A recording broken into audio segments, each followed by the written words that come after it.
Good evening and welcome. What a fantastic day it's been. It's been a win for Indian democracy, not just for the state of Karnataka. But if you look at what's happened in Karnataka, the Congress party winning the elections with the largest seat share and the largest vote percentage in more than 35 years. So that is an absolutely resounding performance by the Congress. What exactly are the implications of this?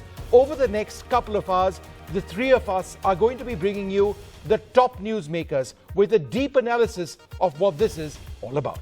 That's right, an emphatic win for the Congress, not one that they've seen since 1989, as Vishnu pointed out. But now the big question really, Vishnu, is who's going to be Chief Minister of that state. And all that action over the next 10 odd hours, I think, is going to play out big time in Bengaluru, Ankit. That's right. The CLP meeting was supposed to happen today. Now it's been postponed till 5 p.m. tomorrow.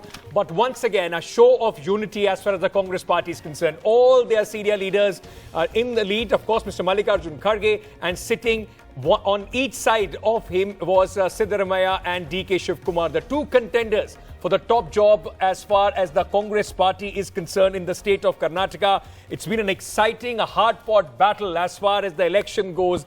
This picture, the Congress once again trying to put its best foot forward, optics being played to the maximum as far as the Congress party is concerned. But behind those optics, those handshakes, hectic parleys, I'm sure, would be on to decide who gets the top job. That's right. Well, those pictures that you see of unity, one hopes that it will last after the Congress Legislature Party meeting as well. And of course, in the next 5 years to come, no matter who becomes Chief Minister. Let's look at those numbers, and that's what makes this an enormous victory. 137 seats for the Congress, up 57 from its 2018 tally. 65 seats for the BJP, down 39 from its 2018 tally. 19 seats for the JDS, down 18 seats from the 37 that it had in 2018. Perhaps the big loser today is Deva Gowda and HD Kumaraswamy in the old Mysore region. Those are the big numbers that defined the day today as it evolved from early morning 8 o'clock onwards to about 1 o'clock when it was going even Steven, and then it all became in Congress's favor. Let's also take a look at the vote shares that each of the parties got. The Congress there with a vote share of 44%. That's Congress Plus, which also includes the one seat, Melkote seat, where the Congress was supporting a candidate. So Congress, 44% vote share. That's a plus 5% vote share. The BJP at 36%, not losing, not gaining, but may have lost in some areas, gained in the others, and changed their spread. JDS, of course, losing 5% vote share, down to 13% in these elections. That's possibly the lowest that the JDS had in terms of vote shares in the last 2 decades in an assembly election. Let's also look at the key VIPs who won, and more importantly, the ones who lost. Let's start with Govind Kajrol, who is the SC face of the BJP. He loses at Mudhol. CM Faiz, CM Ibrahim's son in Homnabad, he is lost. Well, you got Ramesh Jarkioli there, one who shifted in. He has won from the Congress to the BJP, and he's won there from Gokak. Nagendra Nayak has lost from Bhatkal in Karnataka. That you have senior advocate of the Karnataka High Court who was, then you have Basavaraj Bommai, who's won in Shigaon. You've got Ashwath Narayan in Bangalore, Malleshwaram, he wins, the former Deputy Chief Minister. C.T. Ravi, one of the big losers for the BJP today in Chikmagalur in Karnataka. He's lost the election there. Muniappa as the next one on your screens. K.H. Muniappa, former Union Minister, he wins from Devanahalli. Ramanath Reddy, who's also Bangalore City, he is one in the Janardhan Reddy wins in Gangavati, that's in Hyderabad, Karnataka. And then you have, who's next? B.Y. Vijayendra, obviously Shikaripura expected to win. He's won the elections there at Shikaripura as well. So a lot of interesting winners and some interesting losers as well, including somebody like Jagdish Shettar, who's lost in the Hubli-Dharwad central seat. Well, let's listen to, let's also go across to Dinesh Gundu Rao, who's won in Bangalore from with a very slender margin. Dinesh, your first reactions on a narrow victory for you? Yeah, I mean, I didn't expect it, for it to be so close. So, I mean, this is my sixth election and won 5 in a row, and this was the closest I've ever got. So it was unexpected for me. But I think also it's a learning curve that, where things may have gone wrong. And I will learn from this result. But in a way, I'm happy that I won, and I'm more happy that Congress has won in Karnataka. And we can form a stable government and run the government for 5 years. And we should try and give a good government. You've been working president of the Congress party. Who do you think is going to become chief minister, Dinesh? I'm sure you have your inside track. No, I don't have any inside track. Basically, I think, our All India Congress President Kharge ji is here in Karnataka. And like you said, they've all met together. I'm sure that things will go smooth.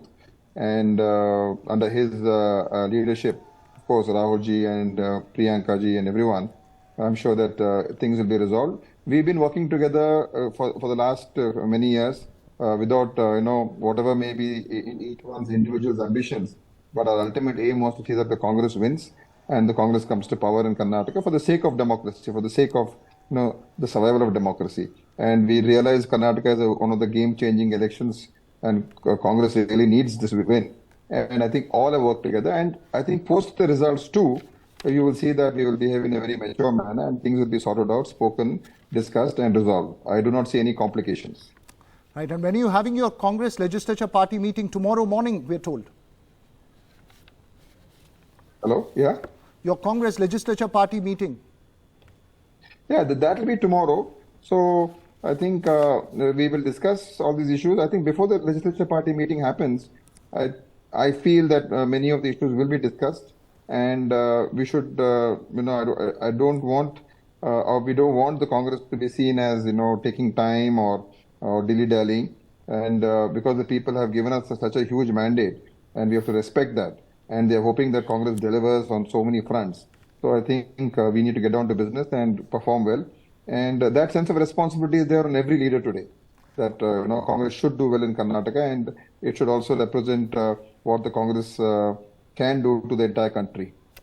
Well, I don't expect you to answer this question, but who's your vote for in that CLP meeting? Who's it going to be? Who's going to be your choice for the top job? No, I mean, see, Siddaramaiah ji is one of the most popular leaders, and he's been working tirelessly. D.K. Shivakumar, our president, he's been working tirelessly. So, both of them have given, they work together and they've given us, this result.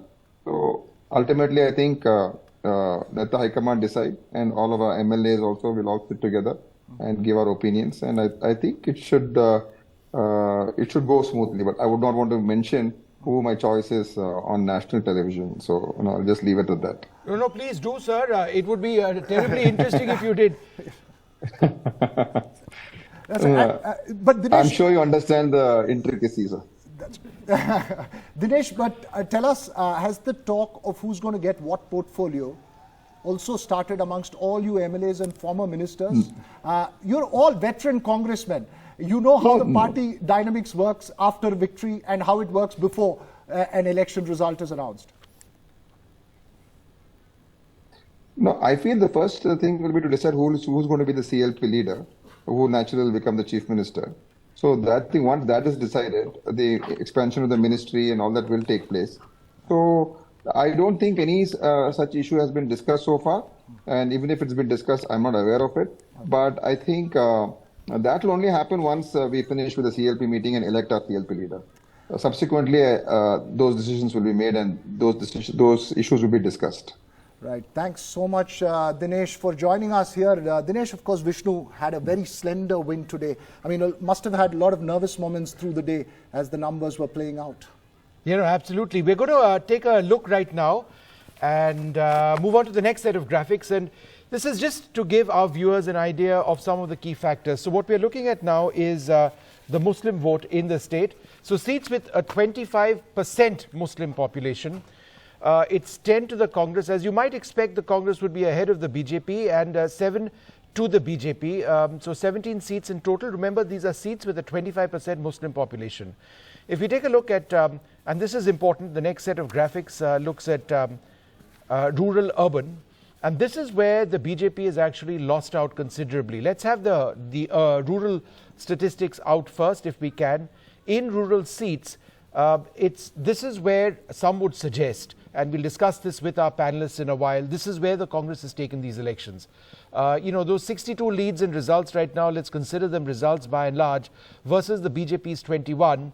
It just goes to show that the Congress's arguments or their points on employment generation, these were points which appear to have appealed to the rural voter, the JDS at 13. So this is where the Congress really gained.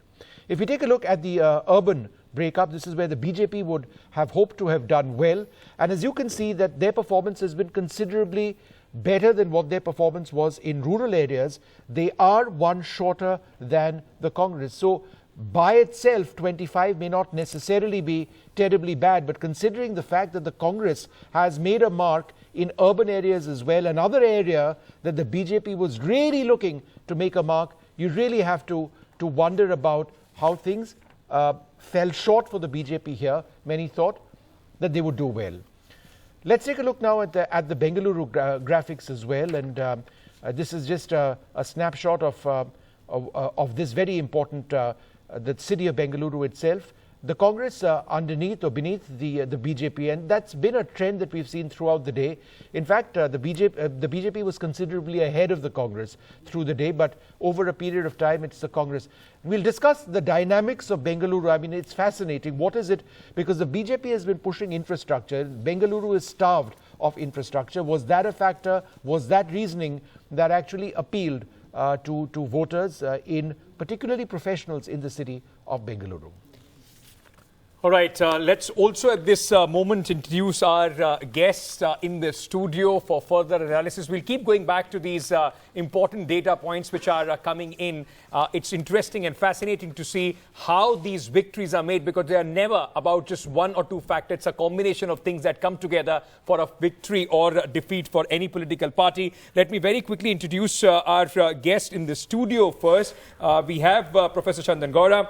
With us, been a sport since morning, and all through looking as fresh. Absolutely, Maya Sharma, senior colleague, former colleague, senior journalist, political analyst, is also with us.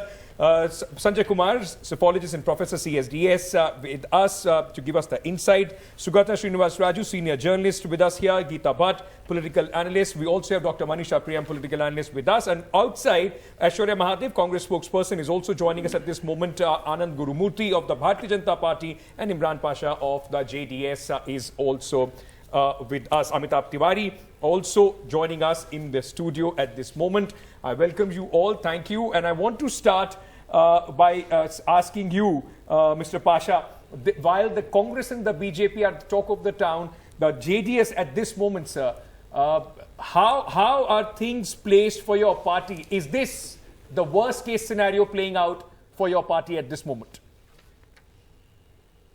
Thank you for giving an opportunity to your panel.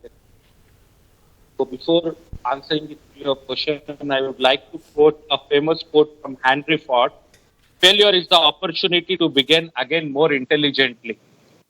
So there are so many backlogs on which we need to work upon, and we have been noticed all those things, and we accept this whatever the result people of Karnataka has given the mandate, and we hope for the better future of this Karnataka. After all the political parties will be formed to serve the people. They are not the owner of the kind of government authority. They are the servant of the people. So I would like to congratulate the Congress party first of all, and hope whatever the promises what they have made during their election campaign, they will fulfill those promises. And there is a lot of homework for the JDS party.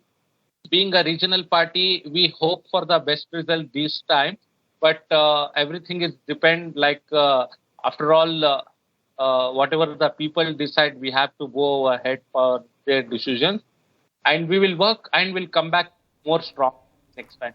Right, you'll come back more strongly, you say. Let me open this question that Ankit has asked to you, to our panel as well, because I think the big question of the day, the one very big question of the day is the future of the Janata Dal Secular. Nikhil Kumaraswamy himself, having lost in Ramnagara. Let me start with you, Chandan Gowda. What does this mean for the future of the JDS? Below 20 mark, 19 seats, down to 13% vote share, something that the JDS often gets in a parliamentary election, is all that it's got in a state election. What does this mean for the regional force in Karnataka? It's psychologically defeating to see a figure like that, but there are two possible routes. One, they hang on, bide their time into the next election until an anti-incumbency may possibly kick in, because they still are number 2 in that region. Congress is number 1, sometimes BJP, but there are 2. And I think they will try to see if they can go back to where they were last year, mid-30s. The other thing is they move to the NDA space, which will have a bearing on the next elections and will have a bearing on the assembly election as well. But I hope the first one is what we will see happen. Okay, we've got Aishwarya Mahadev of the Congress and Anand Gurumurthy of the BJP with us at this stage. Mr. Gurumurthy, in fact, let me come to you first. My question is this: Would you say that it's the Congress's performance in rural areas, and let's try and see if we can get that rural statistic up, where they've got what, 61 or 62 seats most likely, as opposed to the BJP, which is what, about 21 odd seats. That has essentially defined the election. That your performance in urban areas hasn't been bad per se. You were just one under the Congress, but it's rural seats 62 to 21.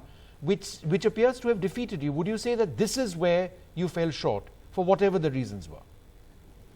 See, basically, if you see the vote share, we have not diminished. Right, vote sure, share is the same of BJP. But Congress has plucked the vote share of JDS in the rural areas where it is, leading. Of course, some seats, the differences will be there. Maybe they have taken something from us, or we have taken something from them. But most of the places where you see it, they have taken the vote share from rural areas.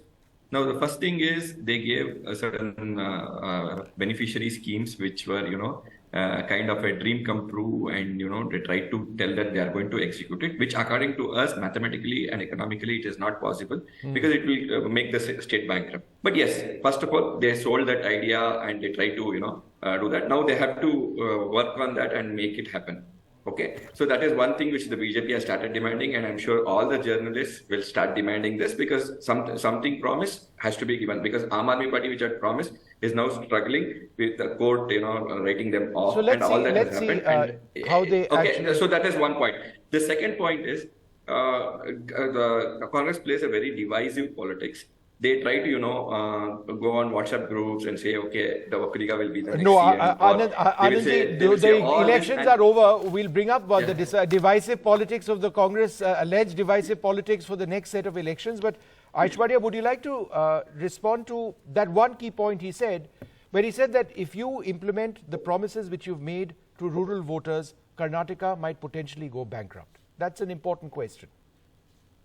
Vishnu, good evening. First and foremost, I'd like to thank the entire electorate of Karnataka for giving us such a decisive win. I think it's a decisive win for Karnataka and all Kannadigas around more than anybody else. And Vishnu, if you look at the economics of it, if you look at the finances of all of this, there are two things. One, the Congress party has emphatically stated that in the first cabinet meeting, we're going to bring these 5 promises into into action. And the second thing is, if you look at the economics of it, a lot of it is still far more financially prudent as opposed to some of the schemes that the BJP may or may not have implemented, right? Because the sad reality in India today is that when the BJP offers something, it is called social welfare or development and social justice. But while the Congress does it, it's called a freebie. But we believe that these moves are something that is going to help the people of Karnataka. We believe it's what has given us a decisive mandate. And we are extremely positive about the fact that implementation of this is also going to kickstart the economy, because you're handing money and a certain amount of economic freedom to the people of the state that really, really need it. Right. It's not the 1%, 2% that we're catering to. It is the masses of the state that we cater to. It is for the majority of the state that has suffered under the BJP government that we want to help in this case. And to be honest, if you put the Karnataka map at this moment, it looks evenly spread as far as the victories of the Congress party are concerned. Maya, if I may bring you in, one interesting, and when Veera was talking about the important candidates, those who have won and lost, C.T. Ravi of the Bharatiya Janata Party, important figure as far as the BJP scheme of things and the new leadership of the Bharatiya Janata Party in the state is concerned. And losing from a constituency like Chikmagalur, which more or less people consider as the laboratory, the Hindutva laboratory of the Bharatiya Janata Party, what does that signify for the Bharatiya Janata Party going forward in their messaging and how they are looking forward in Karnataka? Yes, C.T. Ravi is definitely a very, very Hindutva kind of leader in what he has said, in what he has done in Chikmagaluru. There's also been that whole controversy over the Dattapita there, an ancient Sufi shrine, which is it Hindu, is it Muslim? That debate has been going on, and he also managed to make that a huge issue, a huge, very sensitive communal issue in that area. He was definitely one of the more strident pro-Hindutva voices in the BJP in Karnataka, and his defeat, I think, reflects perhaps a turning away from that Hindutva narrative. We did, of course, wonder whether the potential banning of the Bajrang Dal would actually impact the performance of the Congress, because, of course, it led to all that whole Jai Bajrang Bali slogans and the whole thing. But that, perhaps that has been rejected. Perhaps that did happen, had to get more Muslim votes in. I think it shows that what people have been talking about, that the people of Karnataka are not really going the Hindutva way. I think the Lingayat factors work there. That's also true. In some of those constituencies, it's sort of worked in that bit. You're right. That Lingayat factor in for instance, Somana. In Chikmagalur, it's C.T. Ravi's right-hand man came out and contested against him. He was Lingayat. The Lingayats shifted over to the Congress. So the Kurubas are the next biggest community there with Siddaramaiah. That's worked. Yeah, but the larger takeaway, I mean, while I think it's still difficult to just categorically say that Hindutva may not come up in, because these are personalities who rose from the Baba Budangiri movement, C.T. Ravi and this one. From the larger takeaway part of it, Sugata, in terms of when you see these results, what is the one large takeaway that you see for Karnataka moving forward? Is there something that we need to look differently about the state when we analyze it, or when we try to predict it? Is there something that this lesson, this verdict is teaching us? No, Veera, I mean, there's one fascinating aspect about Congress's victory today, which is that it's the most inclusive victory and the most representational victory. Look at the STs, they've gone with the Congress. Look at the SCs, they've gone with the Congress. Look at the Muslims, they've gone with the Congress. Look at the rural voters, look at the urban voters, and also Lingayats and Okkaligas. So I think this Congress has to celebrate it for a very different reason other than the Bharat Jodo Yatra, which has had very little impact. So it's the most representational and inclusive victory for the Congress, which is, as Vishnu in his opening remarks said, it's a democratic India is celebrating. I think that's the big takeaway that I sort of get from this results. The second thing is, Ankit focused on Chikmagalur. But my very big question about the BJP will be, who is their Dalit face? Everybody seems to have lost. Yes, who is their ST face? Everybody seems to have lost. And who is going to be the leader of opposition? That's a huge question. Geeta, but if you want, if I may bring you in on that, for the Bharatiya Janata Party, it's just not about the narrative. There was a very important with Lingayats, a very important voting segment that the BJP used to command. That seems to be now slipping, dividing, though they are gaining a little bit as far as the Vokaligas are concerned. Is it time for the BJP to go back to the drawing board and answer the questions that Sugata is pointing out right now? How do you construct a more cohesive social sort of an engineering that you don't face a similar thing going forward in 2024 and thereafter? Well, see, first of all, I think that has already been initiated in a way, because more than 70 new faces have been introduced, the tickets have been given in this election. And there are all new faces, some of them young, dynamic people who over a period of time are question of leadership is being, put forward.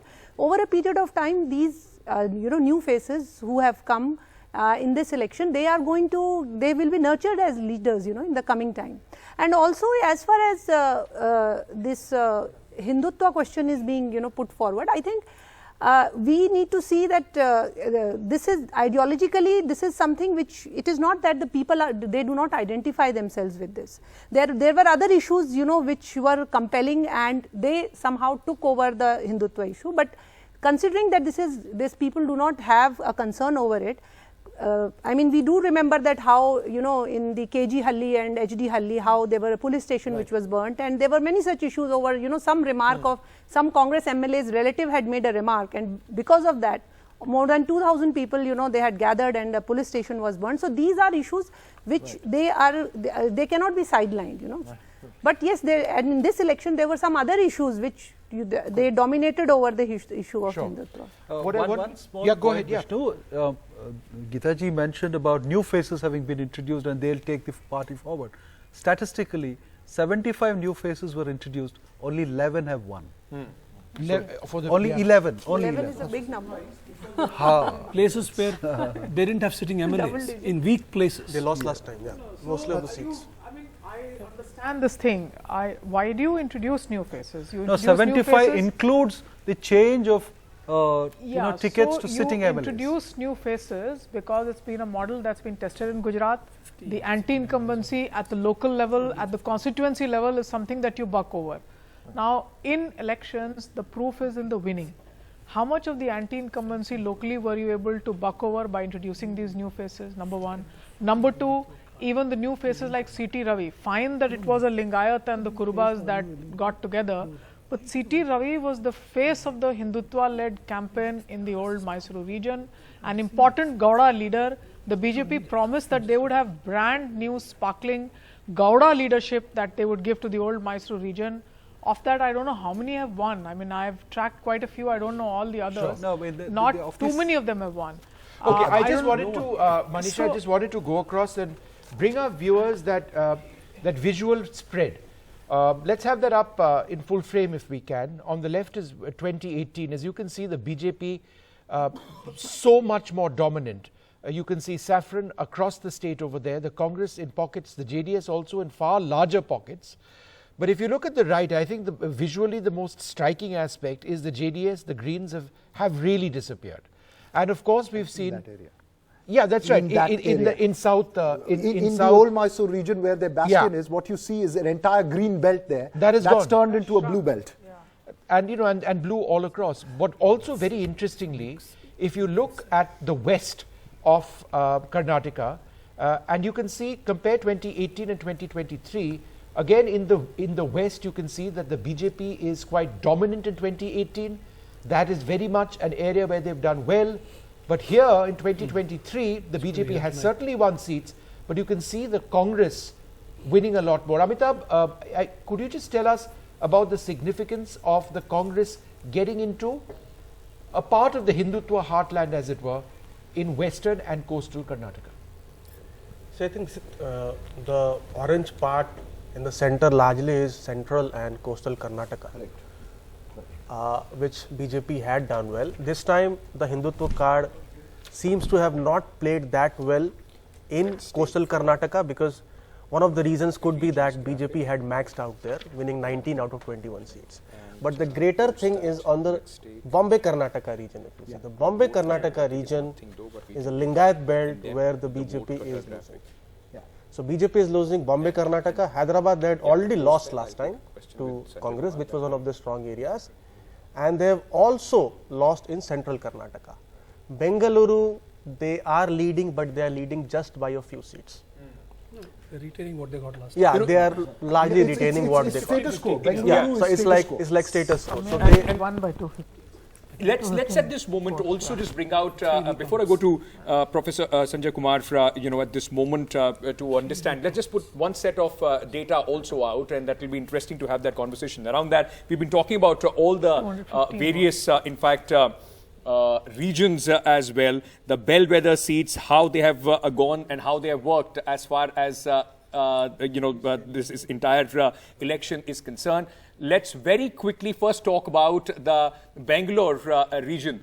So 32 seats, 28 urban, 4 rural, 17 for the Congress. So if you compare it to 2018, it's the same number of seats that the Congress have been able to win. The BJP, where the Prime Minister focused a lot of his energies, +4 for the BJP and 4- for the JDS. So the BJP has won on the cost of the JDS here. Let's just move on to the other regions as well, just to give you a sense of how BJP is winning or the Congress has won in the various regions. Kalyan Karnataka region as well. Now, take a look at how this has placed. Now, the Congress party is +5 here. So it's not like a great difference. The 26 for the Congress here, 10 for the BJP. So they are -5 from 2018. JDS at 3, -1. Others have won. That's +1, which has gone to the others. Let's just go to Kittur, Karnataka very, very quickly. And in this area, this is where the Congress has gained significant number of seats. From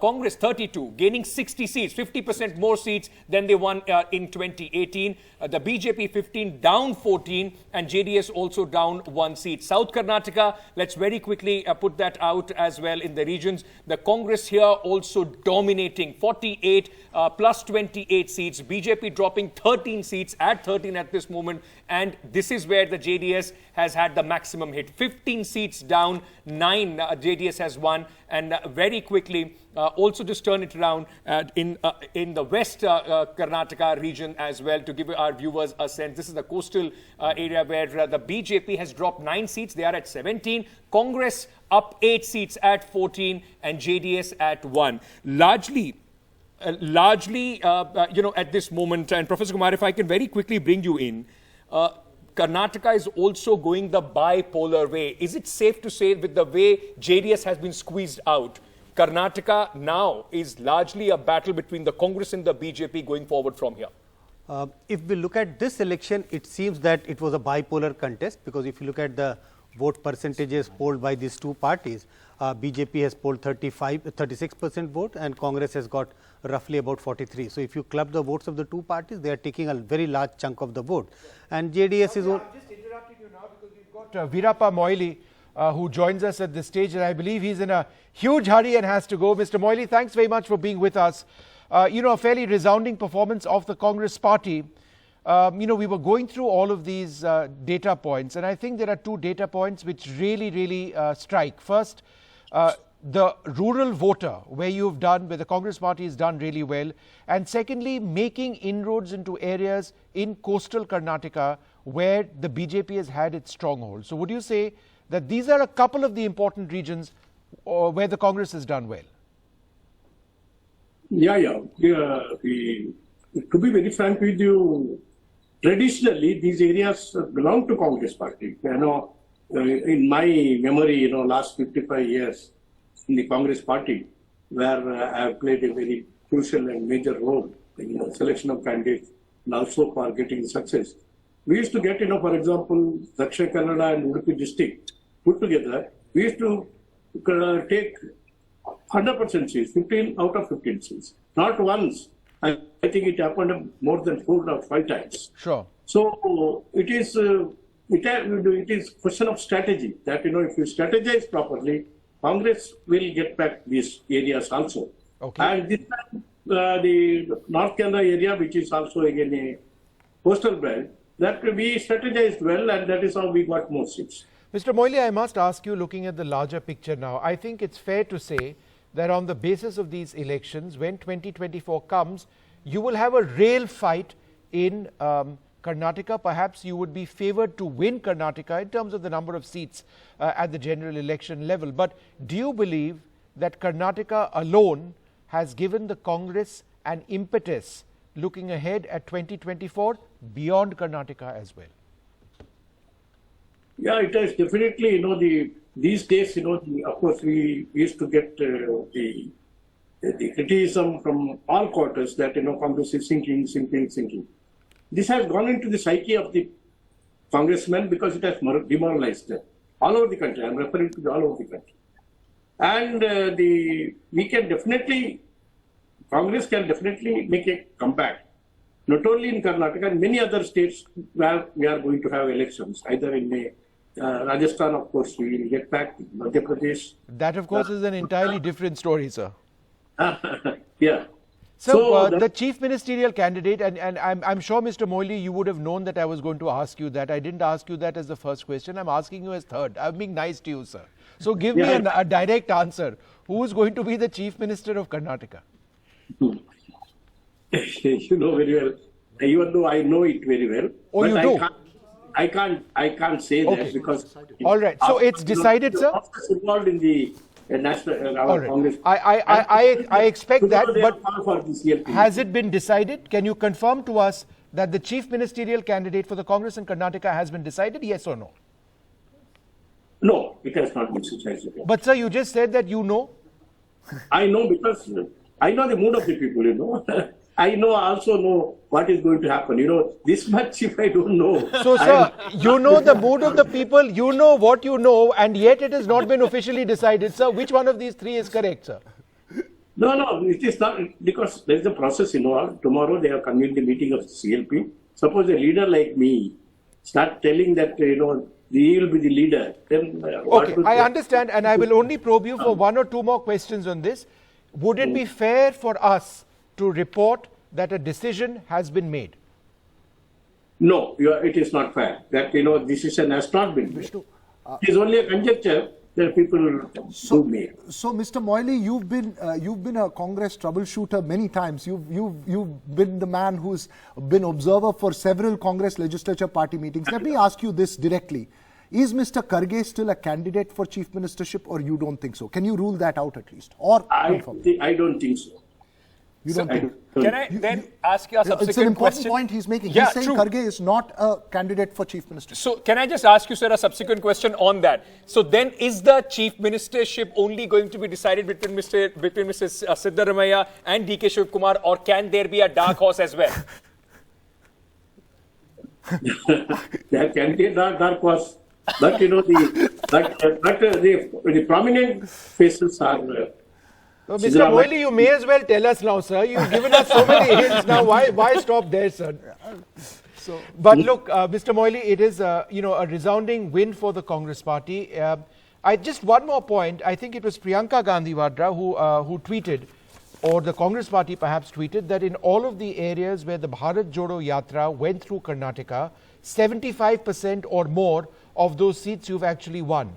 So my question is this: is that model, Bharat Jodo, something you will now extend ahead of 2024 once again? I think so, because, you know, the Bharat Jodo Yatra, I think not 75, it is 90%. Okay. Wherever Rahulji has gone in the Bharat Jodo, we have won those belts. You know, Hyderabad, Karnataka, then about the old Mysore area. You know, he had intensively toured. He has not gone to this Mangalore, Udupi, coastal line. And here it is 90%, I think 95% is a success. That's all true. Right. Well, Mr. Moily, thank you very much for sharing all of those information points. Hopefully, this entire transition process will be peaceful, but we do need to take a short break at this stage. Once again, congratulations, and hopefully this means 5 years of stability for people in Karnataka. We'll take that short break and come back with more.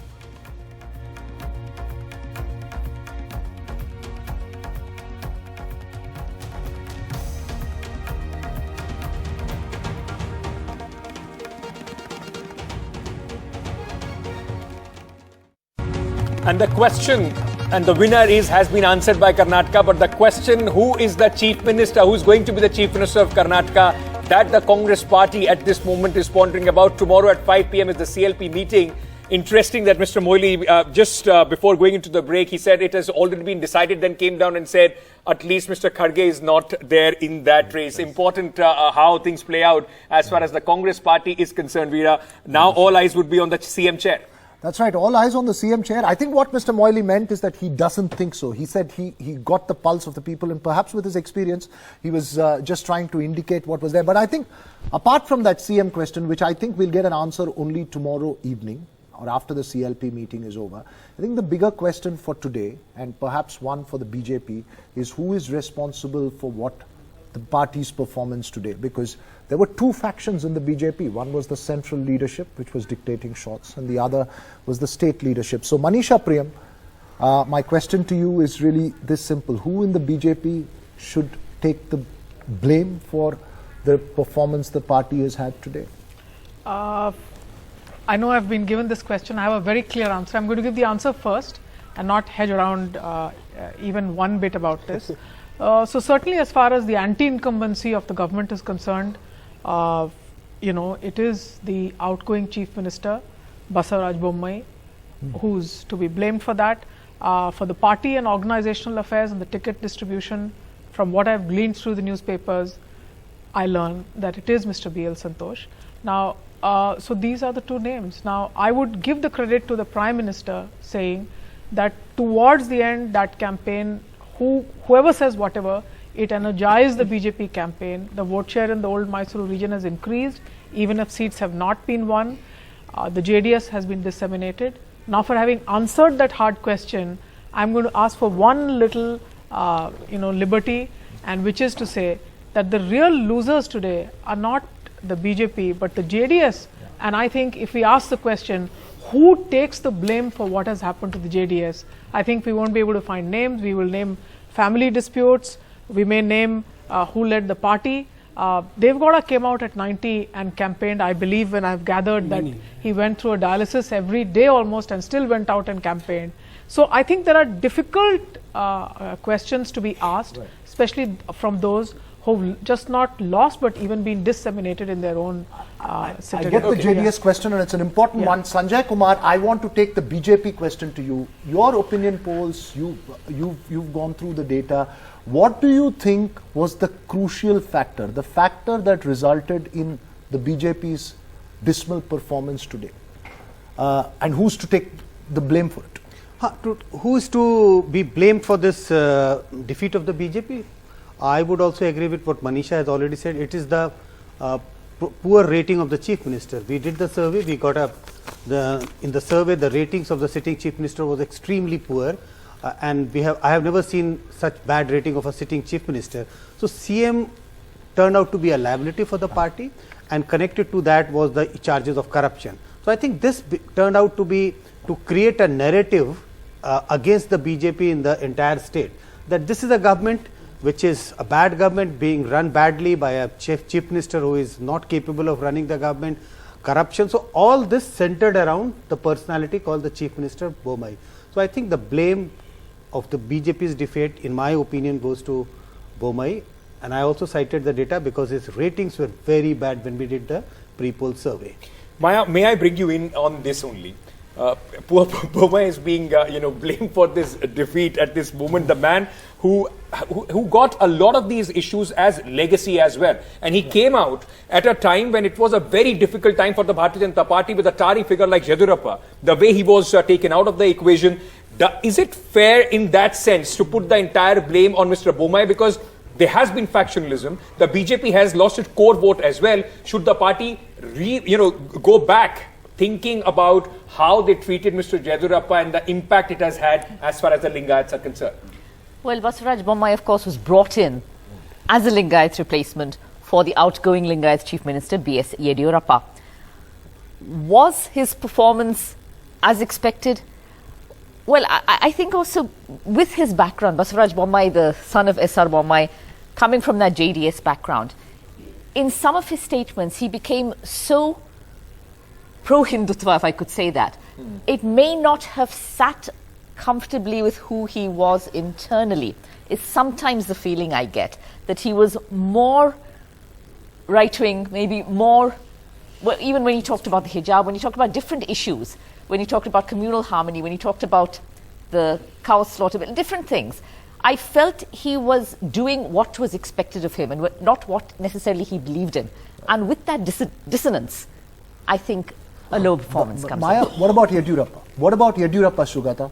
What role does he have to play in what's happening? Veera, I think we tend to forget that in 2019 July, when the transition happened, 2021, sorry, when the transition happened from Yediyurappa to Bommai, can you please recall what the narrative was about Yediyurappa at that time?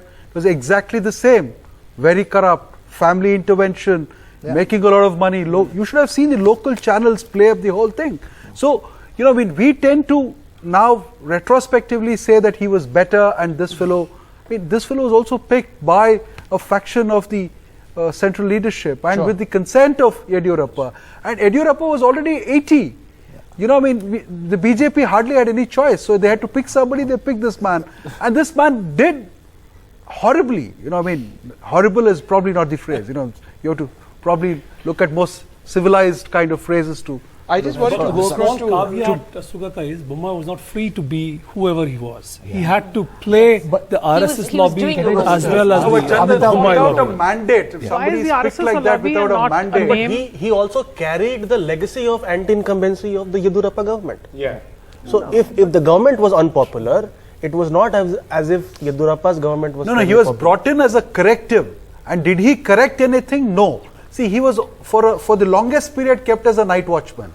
They thought they will change him after a point of time. That did not happen. And there have been examples of BJP where they have done this experiment and it has worked. It has worked in Uttarakhand with Mr. Dhami. Yeah. It worked in Gujarat as well with Mr. Bhupendra Patel as well. It just didn't work in Karnataka. So am I right in saying that? Can I just ask am I right in quick saying, question? sorry, half a second. Geeta, what I wanted to actually ask you, Geeta ji, was if you look at the role or the performance of the Prime Minister, it just goes to show that one star campaigner in the context of Karnataka was not enough for the BJP. They needed state leaders. But would you say that it was Modi who actually largely brought the BJP to where they were, particularly in the last 15 days when he somewhat changed the narrative, came out with the more dominant Hindutva narrative? Did that have an impact at all? Well, Vishnuji, I think Prime Minister, with his popularity, every state election, including Karnataka, every time when he goes on a campaign trail, he definitely, even energizing the party workers and also putting forth the various points, whether it is with respect to the electoral agenda or whether it is with respect to the ideology, he puts forth and people accept that. So that is something which is always, it is always a point that the Prime Minister, he has always made his impression on the voters wherever he has gone in whichever election, including that of Karnataka. Right, but also is this a lesson, Amitabh, quickly, and it's important, while we talk about the Prime Minister and his campaign there, is this also a lesson that in a southern state you cannot run a campaign out of Delhi? It has to be run out of Bangalore, and you need those regional strong faces, especially in a state like Karnataka. Without that, it cannot be in an assembly election. I'm talking in an assembly election. Is it, it's not going to work simply. So I would say in any state assembly election where BJP is the incumbent, this sort of strategy does not work.